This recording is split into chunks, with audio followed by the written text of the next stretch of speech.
She had 2 pink lines in her hand and a secret she thought would save her marriage. She had no idea it was about to end it. She wasn't supposed to find out like this. 3 words, that's all it took. I love you. And she wasn't the one he said them to. She didn't scream, she didn't cry, she just stood there, while the most important sentence of her life died in her throat. But that doorway? That's not even the worst thing that happens to her tonight, because in the next 60 seconds, someone in this house is going to decide she needs to disappear. Permanently. If you want to know how far one family will go to bury the truth, hit subscribe and stay with me. This story does not slow down. Welcome back to Silver S Dramas, besties. Sparkling heart, grab your favorite snack, get comfortable, and get ready for another unforgettable story filled with love, betrayal, heartbreak, and unexpected twists. If you're new here, don't forget to subscribe and join our amazing family. Now, without further ado, let's dive straight into today's story. She stood in the doorway with the little white stick still warm in her palm, 2 pink lines pressed against her heart, like a secret she couldn't wait to tell. And then she saw him.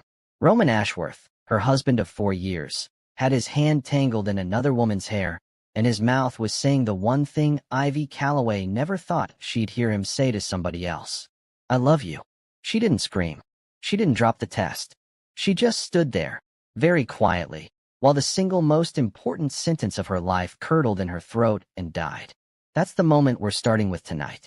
But trust me, if you think that's the worst thing that happens to Ivy Calloway, you have severely, hilariously underestimated the next few hours of her life. Stick around, because in about 90 seconds, somebody is going to try to have her killed, and it is not even going to be the most dramatic thing that happens this week.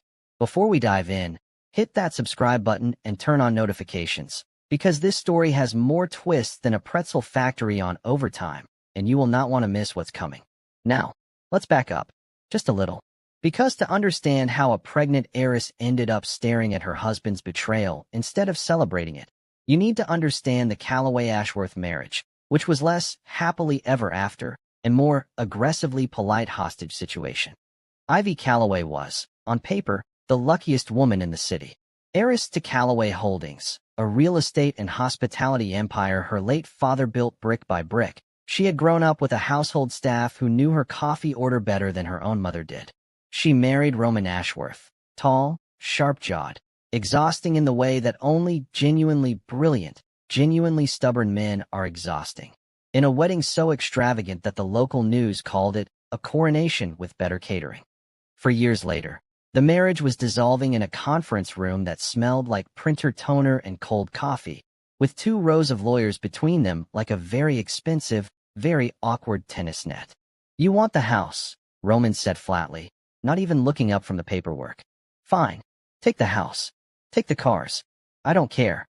I don't want the house, Ivy said. That got him to look up. Just for a second. There was something in his face, surprise, maybe, or suspicion, like she'd just told him she didn't want oxygen either. Everyone wants the house, he said.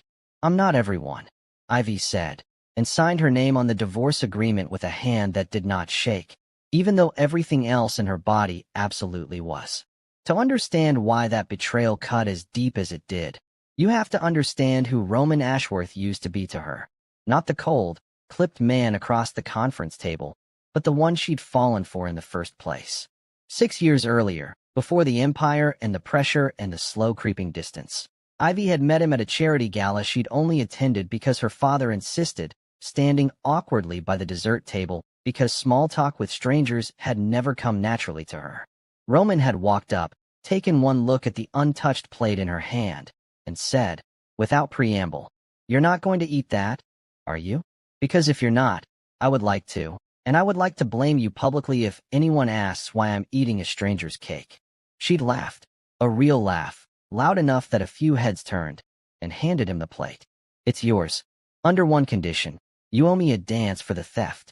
"That," Roman had said, already grinning, "is the best deal I've made all year, and I run a company that makes deals for a living." They danced badly, on purpose, mocking the string quartet's overly serious tempo, and somewhere between the second and third song, Ivy had thought, with the sudden clarity of a woman who doesn't fall easily. Oh, this one. It's going to be this one. That was the Roman she married. The one who used to leave ridiculous sticky notes on her bathroom mirror before early meetings. You're prettier than quarterly earnings, which is saying a lot, because I love quarterly earnings. The one who once flew across the country just to sit with her during a stomach flu because he refused to trust the nannies to bring her ginger ale the correct way. Somewhere in the last 2 years, that man had slowly disappeared under the weight of board meetings and his mother's expectations and a company that never stopped demanding more of him. And Ivy had told herself, over and over, that the distance was just stress. Just a rough patch. Just something they'd fix once things slowed down. Things never slowed down. And the day she caught him with Delphine, some small, exhausted part of her almost, wasn't surprised. Which somehow made it hurt even more. Here's the part that would have been almost funny, in a different life. 2 hours earlier, in the bathroom of the very same building, Ivy had taken a pregnancy test in a stall because she couldn't wait until she got home. She'd actually laughed, alone, at 2 p.m., holding a piece of plastic like it was a winning lottery ticket, because for one entire glorious minute she thought, maybe this fixes it. Maybe this is the thing that reminds him why we fell in love in the first place. She walked out of that meeting with a signed divorce agreement in one hand and a secret in the other, and somewhere on the walk back to the parking garage, she made the very reasonable decision that a woman shouldn't announce a pregnancy over a printer toner-scented conference table. She'd tell him tonight. Somewhere soft. Somewhere real. Which is how we ended up back at the beginning, at the doorway, with the 2 pink lines and the sentence that wasn't for her. The woman in his arms was Delphine Voss. And if you're the kind of person who likes a villain with actual layers, hold on to that name. Because Delphine is going to become very, very important, and not in the way you'd expect. Ivy didn't say a word. She turned around, walked to her car, and sat in the driver's seat for 11 minutes without turning the key, staring straight ahead like she was waiting for the universe to admit it was joking. It wasn't joking. And 48 hours later, it got so much worse. Because Roman's mother, a steel-spined woman named Eleanor Ashworth who had never once in 4 years called Ivy by anything other than the Calloway girl, found out about the pregnancy from a nurse who talked too much at the wrong dinner party. And Eleanor did not see a grandchild. She saw a liability. A woman with a fortune of her own, about to have a baby with legal claims to the Ashworth name and the Ashworth money, at the exact moment the divorce was finalizing. She's lying, Eleanor told Roman. Over a phone call Ivy happened to overhear from the hallway, because apparently in this family nobody had discovered the concept of closing a door. Or if she's not lying, it's not yours. Either way, Roman, this cannot happen. Do you understand me? This cannot happen. There's a special kind of silence that follows hearing your mother-in-law suggest, in a calm and businesslike tone, that your pregnancy needs to be handled. Ivy stood in that hallway and felt something shift inside her. Not heartbreak this time. Something colder. Something that had her old man steel in it. She left that night. No note, no dramatic slammed door, just gone, with a bag she'd already packed 3 days earlier because some instinct, call it heiress intuition, told her she'd need it. What followed was 6 months that could fill their own show. A car that got run off a two-lane highway outside the city. No, that was not a coincidence. And yes, we will get to that. A terrified, pregnant Ivy hiding in a gas station bathroom, while she called the only 2 people on Earth she trusted completely. Her children. Now, hold up, I know what you're thinking. Wait, Ivy's pregnant, and she has kids. Yes. Plot twist number 1, and we are barely 5 minutes in. Ivy already had 8-year-old twins, Milo and Daisy, from a relationship before Roman. Smart, sharp, faintly terrifying children who had inherited exactly none of their mother's patience and all of her father's paranoia, which, it turns out, was a very useful combination. Mom, you need to disappear, said Daisy, age 8, with the calm authority of a hostage negotiator. Not vacation disappear. Spy disappear. I don't know how to do spy disappear, sweetheart. That's fine, said Milo, already tapping away on a tablet that no 8-year-old should logically own. We do. I want you to sit with that for a second, because it's going to matter a lot over the next hour. These 2 children were, from this point forward, functionally Ivy's entire security detail. Cute? Absolutely.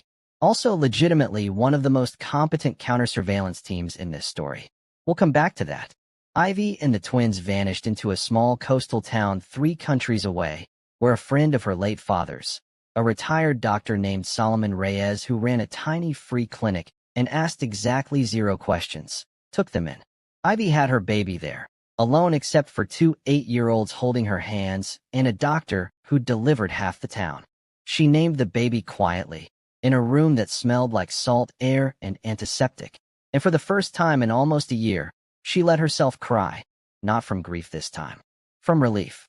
She rebuilt herself in that town, learned to garden, learned to cook things that weren't catered, learned, slowly, painfully, that a woman can lose an entire life and still find her hands capable of building a new one. But here's the thing about buried secrets. They don't stay buried. They just wait. Because back home, Eleanor Ashworth's health had started to fail. And the reason that matters, the reason you should care, is that Eleanor's decline was about to summon a stranger into the Ashworth mansion who looked so much like Ivy Calloway that grown adults would stop mid-sentence and stare. Her name was Dr. Ren Castillo, and she had absolutely nothing to do with any of this, which, frankly, was about to become the least convenient thing in her entire life. All right, quick pause, because I promised you a hook at the 60-second mark and I am a woman of my word. Somewhere in the next 10 minutes, a dying old woman is going to look at a total stranger's face and burst into tears, screaming a name that isn't the stranger's own. And that single moment is going to unravel 4 years of lies. Stick with me.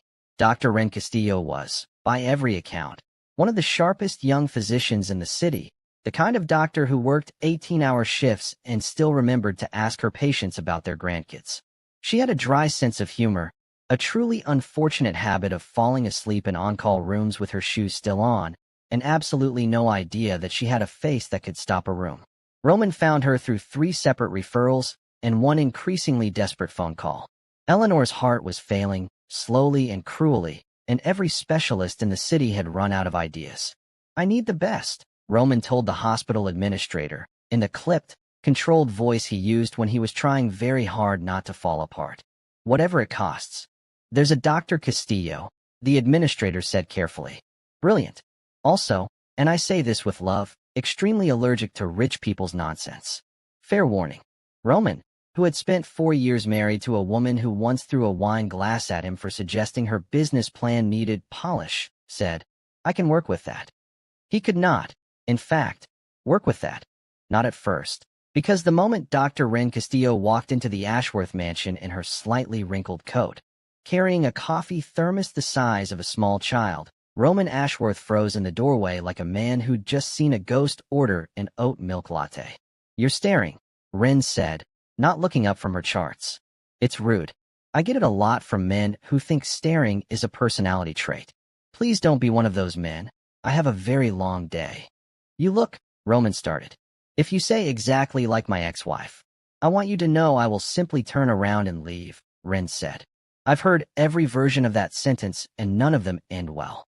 He did not, in fact, say that sentence, mostly because his throat had stopped functioning correctly. It wasn't until Eleanor Ashworth, bedridden, gray, barely lucid, opened her eyes, saw Ren standing at the foot of the bed, and shrieked a single word that the entire household understood exactly how big a problem this was. "Ivy." Ren blinked. "I'm sorry, ma'am. My name's Ren." "Ivy." Eleanor tried to sit up, tubes and monitors be damned, reaching a shaking hand toward a woman she had spent the last year telling everyone was dead to this family. And there is something genuinely tragic about watching a woman that cruel become, for one unguarded second, just a grieving grandmother reaching for a face she loved. "You came back. You came back. Oh, thank God, you came back. Ma'am, I really think you have me confused with." "Get her out," Eleanor said, the tenderness gone as fast as it appeared, replaced by something sharp and frightened. "Get this woman out of my house. Get her out." Welcome to Dr. Ren Castillo's new job, professionally resembling a woman she had never met, in a house full of people who could not decide whether to love her or throw her out a window. Here's where it gets, and I say this with love, genuinely, deeply funny, because nobody in this household had the emotional range to handle the situation like adults. The head housekeeper, a A stern woman named Priya, who'd worked for the family for 2 decades, took one look at Ren and immediately started crying into a dish towel. One of the groundskeepers dropped an entire tray of tea. And Roman, brilliant, composed, ran a billion-dollar company. Roman spent the better part of a week walking into rooms Ren was already in, saying sorry, wrong room, and walking straight back out, even when it was, demonstrably, his own study. You do know this is your house, Ren told him on day 6, arms crossed, eyebrow raised. You can't keep, wrong room ing your own study. I've counted.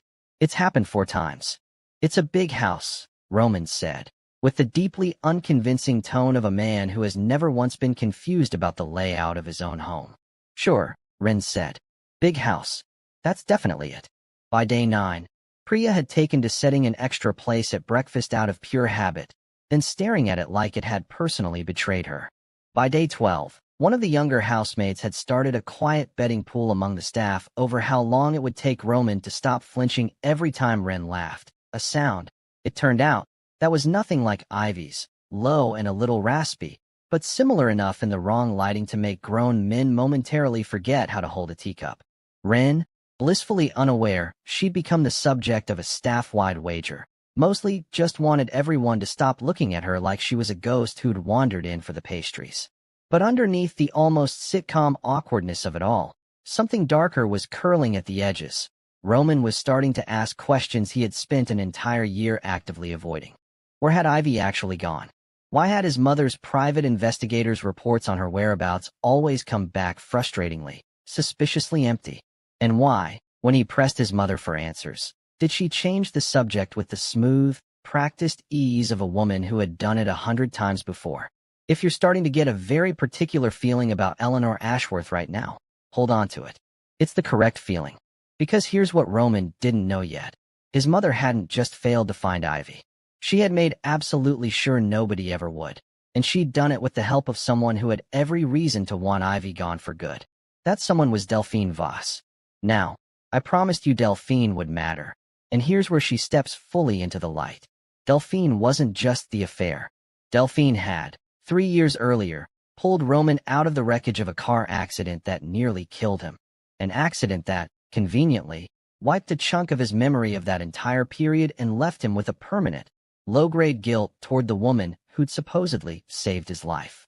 She'd used that guilt like a crowbar, wedging herself into his household, his business, and eventually, that night in the doorway, his arms. But Delphine had a secret of her own, one that would take most of this story to fully unravel. Her feelings for Roman were real, but so was something else, an old, festering resentment toward the Ashworth family that had nothing to do with love and everything to do with a debt she believed they owed her, one that stretched back further than anyone in this story yet realized. And now she was watching Roman orbit a woman who looked exactly like the wife he'd supposedly moved on from, and Delphine Voss did not do watching quietly.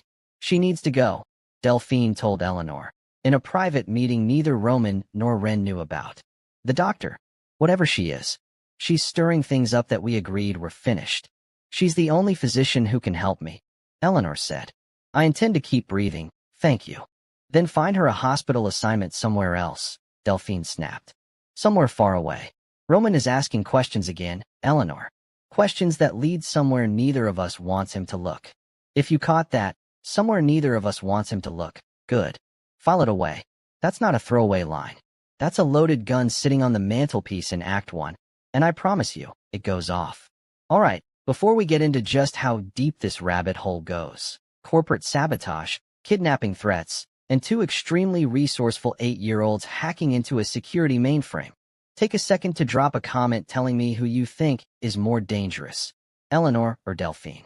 I want to see your theories, because trust me, most of you are about to be wrong.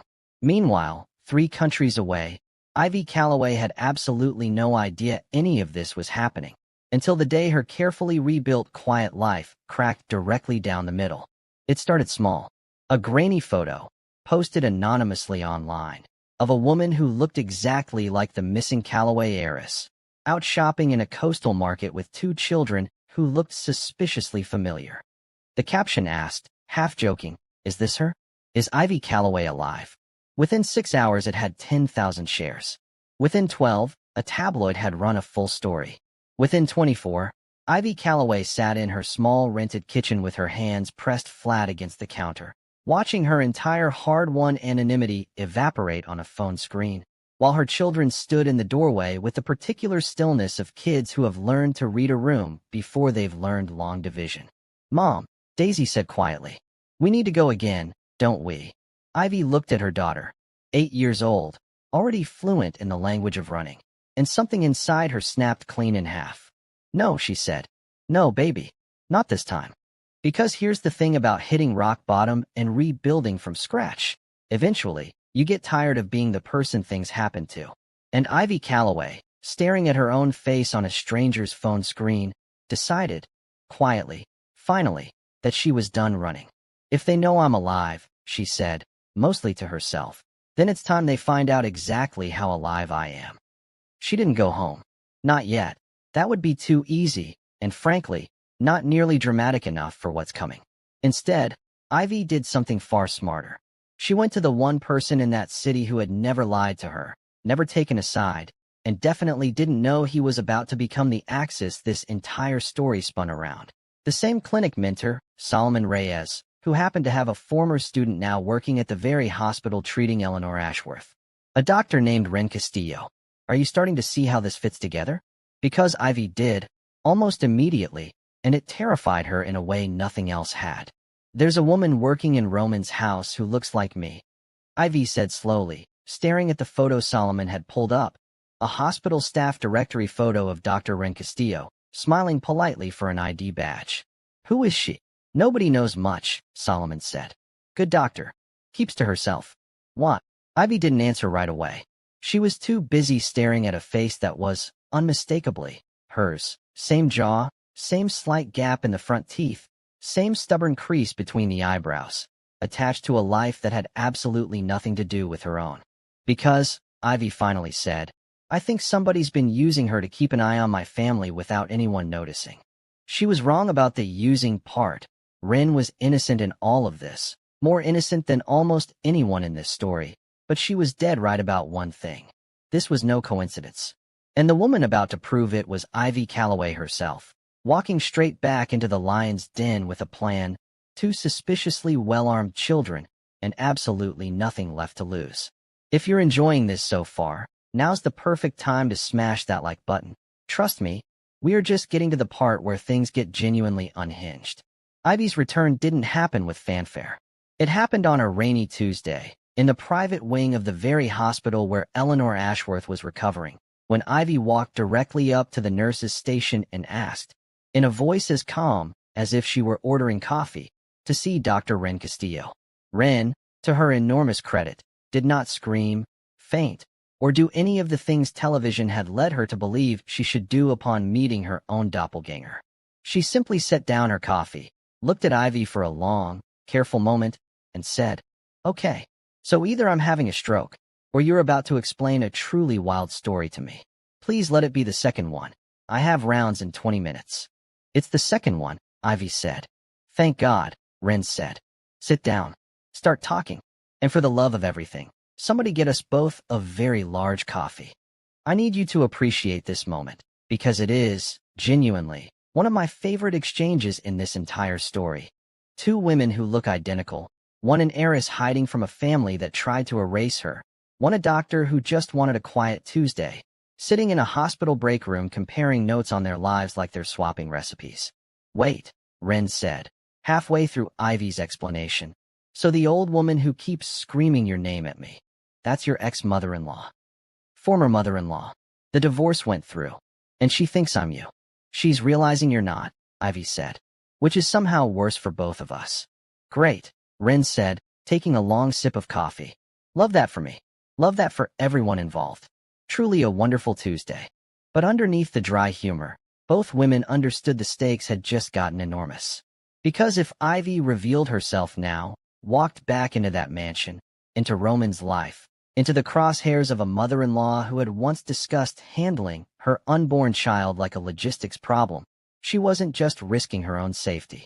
She had a baby now, a toddler, actually, nearly a year old, currently asleep in a rented apartment 2 towns over with a trusted sitter, and absolutely no idea her entire existence was a state secret. I need to know something first, Ivy said, her voice dropping, all humor gone. Before I do anything, I need to know if Roman was ever actually trying to hurt me, or if it was only ever her. Ren was quiet for a moment. From what I've seen, she said slowly, that man flinches every time somebody says your name. I don't think he knows what happened to you. I think somebody made very sure of that. That single sentence rearranged something in Ivy's chest that had been locked in place for over a year. Not forgiveness. Not yet. Not even close. But the first crack of doubt in a version of events she'd built her entire new life around. And that doubt was exactly what Delphine Voss had been terrified of all along. Because here's the truth Delphine had buried the deepest. The accident that nearly killed Roman 3 years ago, the one that gave her the guilt leverage she'd used ever since, hadn't been an accident at all.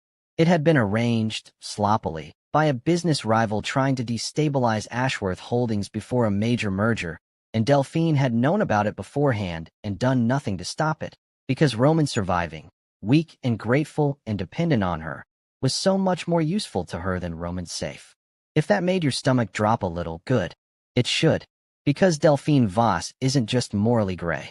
She is, underneath the expensive dresses and the careful tears, one of the most calculating people in this entire story, and she is about to get desperate, which, as we all know, is when people get dangerous. But before the sabotage and the shell companies, Delphine tried something quieter, and honestly, something much crueler. She went after Ren's reputation, one whisper at a time. It started with a comment on a hospital gossip forum nobody was supposed to be able to trace back to a name. Anonymous, careful, surgical. Has anyone else noticed the new doctor treating Eleanor Ashworth looks exactly like the missing Calloway heiress? Convenient timing, don't you think? Makes you wonder what she's really doing in that house. By the next morning it had a life of its own. A junior nurse mentioned it at the coffee cart. A resident brought it up, half joking, during rounds. By the end of the week, an actual gossip blog had run a piece with the headline, Doppelganger Doctor. Coincidence, or something more sinister? Accompanied by a grainy photo of Ren leaving the mansion late one evening, looking exhausted and completely unaware she was being photographed at all. This is insane, Ren said, staring at her phone in the break room, genuinely rattled for the first time since this whole situation began. I didn't do anything. I treated a sick woman. That's the entire crime here. People don't need a crime, said Priya, the head housekeeper, setting down a cup of tea beside her with more gentleness than Ren expected. They just need a story that's more interesting than the truth. And a beautiful woman who looks like a missing heiress, working in the house of the husband she supposedly ran from? That's a very interesting story. It got worse before it got better. A local segment ran a man on the street, piece asking strangers whether they thought Dr. Castillo was in on it, whatever it was even supposed to mean. Eleanor, still weak but sharp enough to notice the shift in the household's mood, snapped at a nurse who dared bring a tablet into her room with the story pulled up. Roman, for his part, did something that surprised absolutely everyone, including himself. He called a press contact directly, off the record, and made it very clear that any further coverage implying wrongdoing on Dr. Castillo's part would be met with lawyers who did not bill by the hour, they billed by the lawsuit. It didn't erase the whispers entirely. Public opinion rarely dies that clean, but it slowed them, enough for Ren to walk back into that hospital with her head up instead of down. You didn't have to do that, she told Roman afterward, arms crossed, trying and failing to sound unaffected. Yes, I did, Roman said simply. You didn't ask for any of this. The least this family can do is stop letting you take the hit for our mess. It was a small moment, but it was the first time Roman Ashworth had drawn a hard line defending someone purely because it was right, not because it was strategic, and Ren noticed. So, quietly, did Ivy, watching from a distance she hadn't fully explained to anyone yet. She started with the business. Ashworth Holdings had weathered plenty of storms, but over the past several months, contracts had mysteriously fallen through. A key supplier chain had collapsed overnight, and a whisper campaign had started circulating among investors questioning Roman's judgment, his stability, even his mental health following the accident. Roman, stretched thin between a dying mother, a company hemorrhaging deals, and a doctor who looked disturbingly like the wife he still couldn't stop thinking about, was fraying at every seam. He didn't know yet that the woman comforting him through all of it was the same woman quietly feeding information to the people trying to bring his empire down. A business associate named Marcus Doyle, whose sister, Clara Doyle, happened to be a patient at the very hospital where Ren worked, and whose coincidental friendship with Delphine was anything but. "Everything's falling apart at once," Roman told Ren one evening, slumped in a leather armchair in his study. The one he actually did own. No confusion this time. A glass of untouched scotch on the side table. "The company. My mother. I don't even—" He stopped himself. "You don't even what?" Ren asked gently. "I don't even know anymore if I'm losing my mind, or if someone's actually trying to take everything from me at once." Ren, who had spent the last 2 weeks becoming unwillingly fluent in Ashworth family secrets, chose her next words very carefully. "Roman, I need to ask you something, and I need you to really think before you answer. Who benefits if you fall apart right now? Not emotionally, financially, structurally. Who wins if Roman Ashworth stops functioning?" He looked at her for a long moment. Something behind his eyes shifted, slow and cold, like a man realizing he'd been standing in quicksand for months and only just noticed his feet were gone. "I need to talk to my mother," he said quietly. "I think," Ren said, "you need to talk to a lot of people." Meanwhile, back in Ivy's rented apartment, 2 8-year-olds were about to prove exactly why they'd been such a valuable part of their mother's survival for the past year. Milo had noticed something odd for weeks. A black sedan that appeared on their street with suspicious regularity, always parked just far enough away to seem casual, always gone by the time an adult looked twice. Most 8-year-olds would have mentioned it once and moved on to more important business, like video games or arguing about snacks. Milo, however, wrote down the license plate. Twice. On 2 separate days. And when the numbers matched, he did something that would make actual intelligence professionals a little nervous. He ran it through a tracking app he and Daisy had built themselves, using skills they'd picked up hopping between 3 countries' worth of libraries and internet cafes while their mother rebuilt a life from nothing. "Mom," Daisy said, holding up the tablet like she was presenting evidence in court, "that car belongs to a private security company. And that security company gets paid by a shell corporation.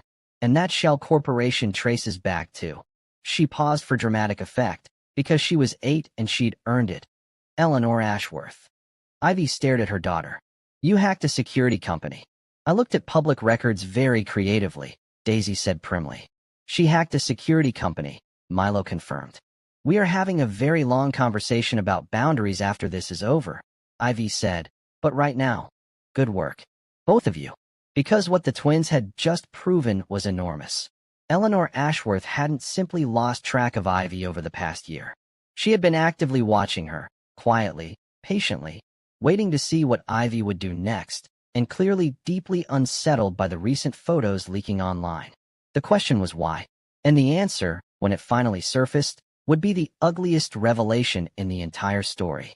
If you've made it this far, you already know this story's got layers. So go ahead and hit subscribe if you haven't already, because the next reveal is the one that changes absolutely everything you think you understand about Eleanor Ashworth. Here it is. Eleanor hadn't been trying to erase Ivy out of pure cruelty, or even simple greed, though there was plenty of both in her. She'd been trying to erase the truth of what actually happened the night of Roman's accident, because Eleanor had known, almost from the beginning, that it wasn't an accident, and that Delphine Voss had known too. Eleanor had made a devastating calculation: expose the truth and destroy her son's trust in the woman currently holding his company and his heart together, or bury it and hope the damage stayed contained. She chose to bury it, and Ivy, pregnant, blindsided, threatening in her mind to unravel everything with a baby that gave her permanent legal ties to the family, had simply become collateral damage in a much older, much uglier cover-up. When Ivy learned this, piecing it together over a tense, quiet conversation with Ren, who'd overheard just enough hospital gossip and staff whispers to hand over the final puzzle pieces, she sat perfectly still for a long time. "She let everyone believe I abandoned my marriage," Ivy said finally, voice flat with disbelief. "She let her own son think I ran because I didn't love him enough to stay. And the whole time, She was protecting the woman who almost got him killed. I think, Ren said carefully. It's time Roman heard this from you. Not from me. Not from his mother. You. Which brings us to the confrontation this entire story has been building toward. And I promise you, it is every bit as messy, as emotional, and as satisfying as you're hoping. Roman was in his study, the actual one. No confusion this time. Some progress had been made, when the door opened without a knock, and he looked up expecting Ren. He did not get Ren. Ivy Calloway stood in the doorway, dressed simply, hair pulled back, looking nothing like the polished heiress who'd walked out of a divorce meeting over a year ago, and everything like a woman who had survived something enormous. For a full 10 seconds, Roman Ashworth, brilliant, controlled, ran $1 billion empire. Roman could not produce a single word. Ivy, he finally managed, standing so fast his chair nearly toppled. You're alive. You're actually. He crossed the room in 3 strides and stopped himself just short of reaching for her, hand hovering awkwardly in the air like he'd forgotten, mid-motion, that he no longer had the right. God, I thought so many things, I didn't know what to think. You thought I left? Ivy said quietly. Because that's what your mother told you to think. Something in his face went very still. What are you talking about? So Ivy told him. All of it. The threats. The pregnancy. The overheard phone call about handling the situation. The year of running with 2 children and, eventually, a baby he had no idea existed. And underneath it all, the truth Eleanor had buried for 3 years, that Delphine hadn't saved him from an accident. She'd let it happen, and then swooped in to collect the gratitude. Roman didn't sit down. He didn't yell either, which somehow was worse. He simply stood there, absorbing each sentence like a series of small, controlled explosions, his jaw tightening more with every word. I have a child, he said finally, voice hoarse. I have a child I've never met. You have a daughter, Ivy said. She's almost 1. She has your stubborn chin and absolutely none of your patience. For a moment, just a moment, something almost like a laugh cracked through the devastation on his face, gone as fast as it appeared. I need to talk to my mother, he said. And then I need to talk to Delphine. Tonight. Roman. No. His voice was quiet, but there was iron underneath it, the kind Ivy hadn't heard from him in years, maybe not since before they were married, before the company and the pressure and the slow creeping distance had worn him down into someone more careful, more guarded. I let this family bury too many things for too long. That ends tonight. Now, I want to pause here and give you a proper cliffhanger, because trust me, what happens in the next 24 hours is the most dramatic stretch of this entire story, and you deserve to feel the full weight of it building. Because that night, while Roman confronted his mother, a screaming match that ended with Eleanor, weak and gray in her hospital bed, finally admitting the truth through tears that may or may not have been genuine, Delphine Voss was making her own move. She'd overheard enough of the staff whispering about the doctor and the real wife to understand that her carefully built position in the Ashworth household was collapsing in real time. And a cornered woman with resources, connections to a rival businessman, and absolutely nothing left to lose does not simply pack her bags and leave quietly. She made a phone call to Marcus Doyle, the same man who'd been sabotaging Ashworth Holdings for months. It's time to move, she said. Tonight. Before he can put it all together and cut me off. I want everything. The merger documents, the family, all of it. If I'm going down, Roman Ashworth is coming with me. If your stomach just dropped a little, good, because within hours, Ivy would get a phone call that would send her running out of that mansion in the middle of the night, and it wouldn't be about Roman, or Eleanor, or Delphine. It would be about her children. All right, deep breath, because this next stretch is where things go from family drama to full-blown thriller, and I promise you every single detail matters. The call came just past midnight. Ivy had stepped out of the mansion to check on the twins, staying temporarily with Solomon Reyes a few streets away while she navigated the chaos of her return, and when she called to check in, Milo answered in a whisper so tight it barely qualified as a voice at all. Mom, there are men outside. 2 of them. They tried the back door. Every drop of blood in Ivy's body went cold. Milo, listen to me very carefully. Where's your sister? With me. We're in the panic room Grandpa Solomon built into the pantry. Don't ask. It's a long story. We're okay. But Mom, they know we're here. I heard them say your name. Here's where I need you to remember everything I told you earlier about these two children being genuinely, absurdly competent, because what happened next is the reason this whole rescue didn't end in tragedy. While Ivy was racing through the streets, breaking every traffic law a heiress running on pure adrenaline can break, Daisy had already pulled up the security footage from the cameras she and Milo had quietly installed around the property months earlier, a habit born from a year of learning, the hard way, that trusting your safety to someone else is a luxury you don't always get. There's a black sedan, Daisy whispered into the phone, feeding Ivy real-time details like a war correspondent. Same plates as before. And Mom, I recognize one of the guys. He was at the hospital yesterday. He was talking to a woman in a red coat. Delphine Voss wore a red coat. Ivy had noticed it, in passing, the day she first walked into that mansion. Everything clicked into place at once, and it was so much worse than Ivy had let herself imagine. Delphine wasn't just fighting to protect her position in the family. She was actively, physically, dangerously trying to eliminate the threat Ivy and her children represented. And she was doing it with the same casual efficiency she'd used to let Roman nearly die 3 years earlier. Roman, informed in a frantic, half-coherent phone call, didn't hesitate for even a second. Despite the fact that he'd only just met these children moments ago, only just learned they existed, he was in his car and moving before Ivy had even finished the sentence. "Send me the address," he said.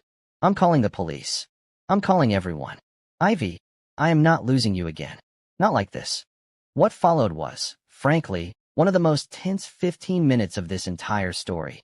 Two men attempting to force entry into a house with two children hidden behind a false pantry wall. A mother driving faster than any insurance policy would approve of.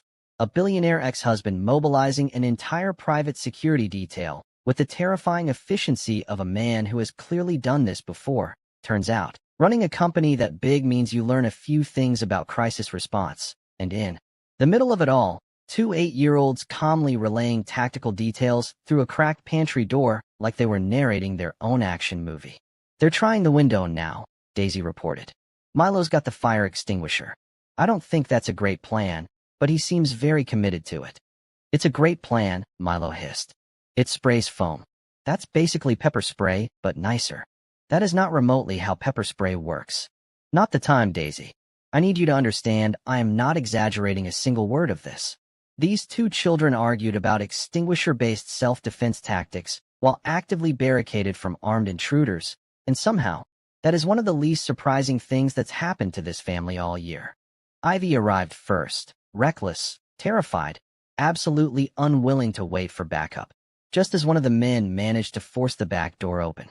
What happened next was less graceful heiress rescue and more adrenaline-fueled chaos. But it worked. Ivy, wielding nothing but a heavy garden shovel she'd grabbed off the porch, caught the first intruder square across the back as he stepped through the doorway, sending him sprawling into a shelf of canned tomatoes with a crash loud enough to wake the whole street. "MOM used a shovel," Milo whispered to Daisy from behind the pantry door, in a tone of pure reverence. "That's so metal." "Focus," Daisy hissed, though even she couldn't fully suppress a small, terrified, delighted grin.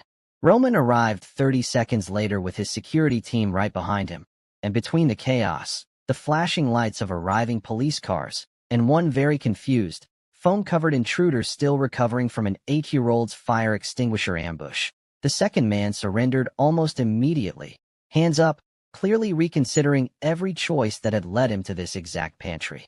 When it was finally over, when the twins emerged from behind the false wall into their mother's arms, when Roman dropped to his knees in front of two children he'd known for less than a day and simply held them like he'd known them his whole life, when the police confirmed both men had been hired through a security firm with clear financial ties back to a shell company connected to Delphine Voss, Ivy allowed herself, for the first time in over a year, to actually breathe.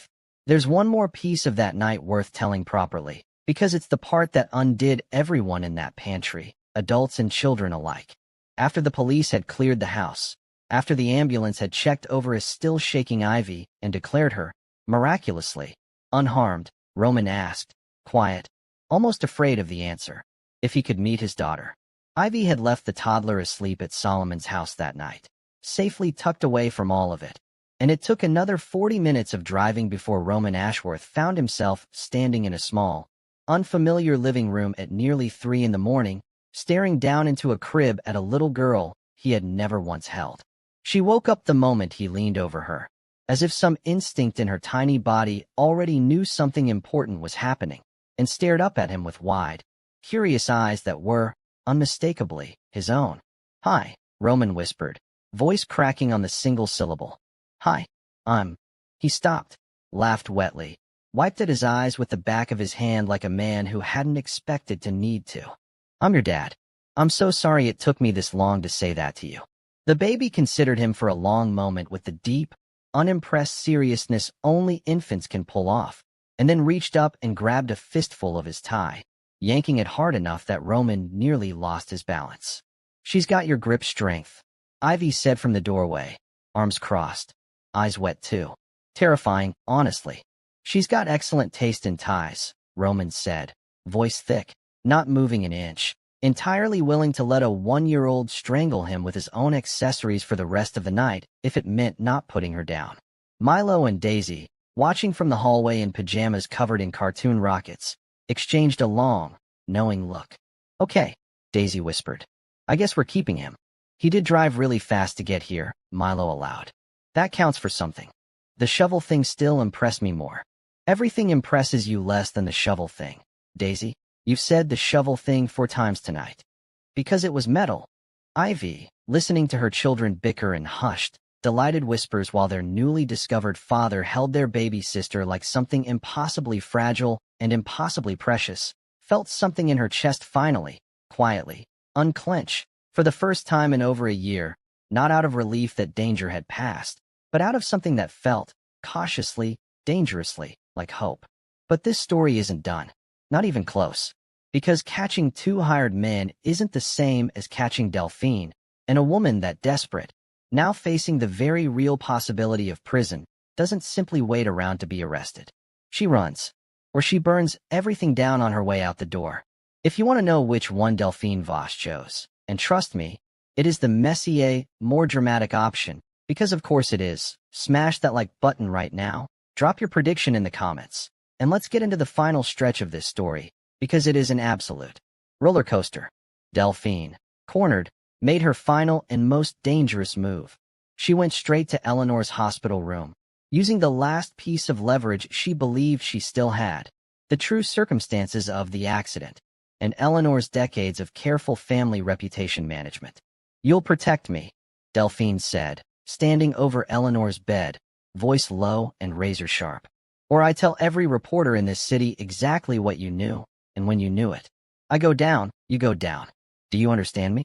But Eleanor Ashworth, weakened, humiliated, watching her carefully constructed family unravel in real time, had, over the last 24 hours, undergone something rare in a woman like her, genuine, bone-deep regret. Watching Roman hold his daughter for the first time. Watching Ivy, the woman she'd spent a year trying to erase, walk back into this house not for revenge, but simply to protect her children. It had cracked something open in Eleanor that pride alone couldn't seal back shut. "No," Eleanor said quietly. "I don't think I will." Delphine stared at her, genuinely stunned. "Excuse me. I have spent this family's entire reputation covering for cowardice," Eleanor said, each word slow and deliberate, like she was setting down a weight she'd been carrying far too long. "I let my son believe his wife abandoned him. I let 2 children grow up hiding instead of playing in their own backyard. I did that. Me. And I am done doing it for you." She reached for the call button beside her bed, the same one the nurses used for emergencies, and pressed it, holding Delphine's furious, disbelieving gaze the entire time. Security arrived within 90 seconds. Delphine didn't go quietly. There was shouting. There was a genuinely wild moment where she tried to bolt down a hospital hallway in 4-inch heels, which, predictably, did not end well for her, but she went. And when the police finally connected every thread, the sabotaged business deals, the hired intruders, the 3-year-old cover-up of an accident that was never really an accident, Delphine Voss's entire carefully built life collapsed in the space of a single night. Before we get to the aftermath, though, there's one more thread worth pulling all the way through, because it's the thread that actually cracked this entire conspiracy open. And it started with a scared young woman named Clara Doyle, who had absolutely no idea her own brother was at the center of a corporate sabotage plot. Clara had been a patient of Ren's for months, long before any of this began. A bright, anxious 24-year-old dealing with a rare autoimmune condition that 3 other specialists had misdiagnosed before Ren finally got it right. Clara adored Ren the way patients sometimes adore the doctor who finally listens to them, and she trusted her enough to talk about things she probably shouldn't have. "My brother's been so stressed lately," Clara mentioned one afternoon, during what was supposed to be a routine follow-up, picking at the edge of her hospital gown. "He keeps taking calls in the other room, talking about the merger and the timeline like it's the only thing that matters. He mentioned a name last week I didn't recognize. Voss? Something Voss. Said she was handling her end. I don't know what that means, but he sounded scared when he said it." Marcus doesn't get scared. Ren, to her credit, didn't react in the moment beyond a calm, professional nod. Years of bedside manner are good for exactly this kind of thing. But the second Clara left, she was on the phone with Roman, relaying every word as precisely as she could remember it. "Marcus Doyle," Roman repeated slowly, sitting up straighter in his chair. "Ren, that's one of our largest contract partners. If he's involved, then someone needs to look at every deal that's fallen through in the last 6 months and see if his name's attached," Ren finished. "I know I'm not supposed to be your corporate spy. I did not go to medical school for this, but I figured you'd want to know." That single overheard comment from a frightened, well-meaning patient became the loose thread that unraveled everything. Once Roman's legal team started quietly auditing Marcus Doyle's dealings, they found a financial trail leading straight back to a shell account linked to Delphine Voss, and from there, straight back to the hired security firm that had sent 2 men to a pantry-fortified house in the middle of the night. Clara, when she eventually learned the truth about her brother's involvement, was devastated, but she was also, in her own quiet way, part of the reason justice caught up with him at all. Ren made a point of visiting her personally to explain, gently, that none of it was her fault, that trusting her doctor with an offhand worry had actually helped save an entire family. "I didn't do anything," Clara said, eyes wet. "I just talked to you like a normal person." "That," Ren told her, squeezing her hand, "is exactly the point. Sometimes the biggest thing you can do is just be honest with someone who's actually listening." Eleanor's own recovery, meanwhile, had become something of a quiet miracle in its own right. Under Ren's care given freely now, without a shred of mistaken identity clouding it, since the whole household finally understood exactly who Ren was and exactly who she wasn't. The old woman's heart steadied, her color returned, and with it, slowly, painfully, a version of Eleanor Ashworth that had room for humility. "I owe you an apology," Eleanor told Ren one afternoon, sitting up in bed unassisted for the first time in weeks, a small but real victory. "I screamed a dead woman's name at you the day we met. I have not exactly been gracious since." "You were scared," Ren said simply, "and grieving something you didn't even let yourself grieve properly. I've seen worse bedside manner from people with a lot less excuse." Eleanor almost smiled at that, an actual, unguarded almost smile, rare enough that a nurse passing in the hallway did a genuine double-take. "For what it's worth," Eleanor added, quieter now, "I am glad it was you who walked through that door, even if it took me an embarrassingly long time to say so." In the weeks that followed, Ashworth Holdings stabilized. Marcus Doyle's involvement in the corporate sabotage came to light through his sister Clara's hospital records.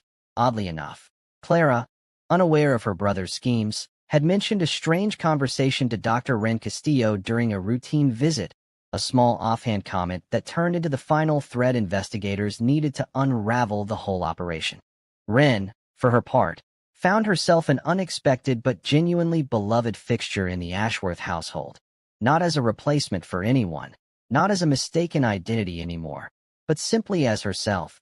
The doctor who'd helped nurse Eleanor back to health, who'd talked Roman through the darkest weeks of his life with blunt honesty and truly excellent comebacks, and who eventually, very reluctantly, admitted that maybe, she didn't hate this chaotic, oversized, deeply dramatic family quite as much as she'd expected to. "You know," she told Ivy one afternoon, The two of them sitting in the mansion's sprawling garden while Milo and Daisy chased a very undeserving butterfly across the lawn. When I took this job, I thought the worst part would be dealing with rich people's egos. I did not expect corporate espionage, a shovel-based home invasion defense, and two children who could probably get hired by an intelligence agency. Welcome to the family, Ivy said, and meant it more than she expected to. And Roman and Ivy, well, 4 years of marriage, a devastating divorce, a year apart, and one impossible reunion don't undo themselves overnight. There's no fairy tale reset button here, and honestly, that's part of what makes this ending feel earned instead of easy. They didn't remarry in some rushed, tidy bow of a scene. Instead, they did something slower, and honestly, something a lot more real. They started over. Carefully. Deliberately. Two people who'd been genuinely hurt by circumstances neither of them fully controlled, choosing, day by day, to trust each other again, for the sake of two clever, fearless twins and one toddler who would grow up never knowing a single day of the danger her existence had once represented. There's a quiet scene near the very end of this story that I think about a lot. Roman, sitting on the nursery floor with his daughter asleep on his chest, Milo and Daisy sprawled across the rug beside him arguing quietly about whether fire extinguishers count as a legitimate weapon. Milo remains, to this day, extremely committed to his position, and Ivy leaning in the doorway, watching a family that almost didn't survive its own secrets slowly, carefully, finding its way back to something whole. It's not a perfect ending.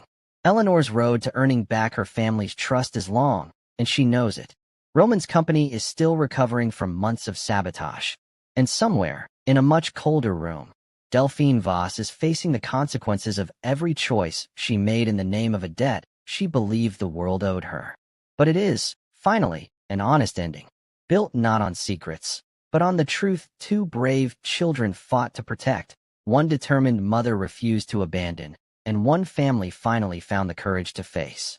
So, final question for you, and I really want to hear your answer in the comments. Do you think Eleanor Ashworth deserves forgiveness after everything she did? Or do you think some betrayals are simply too deep to come back from? Let me know below.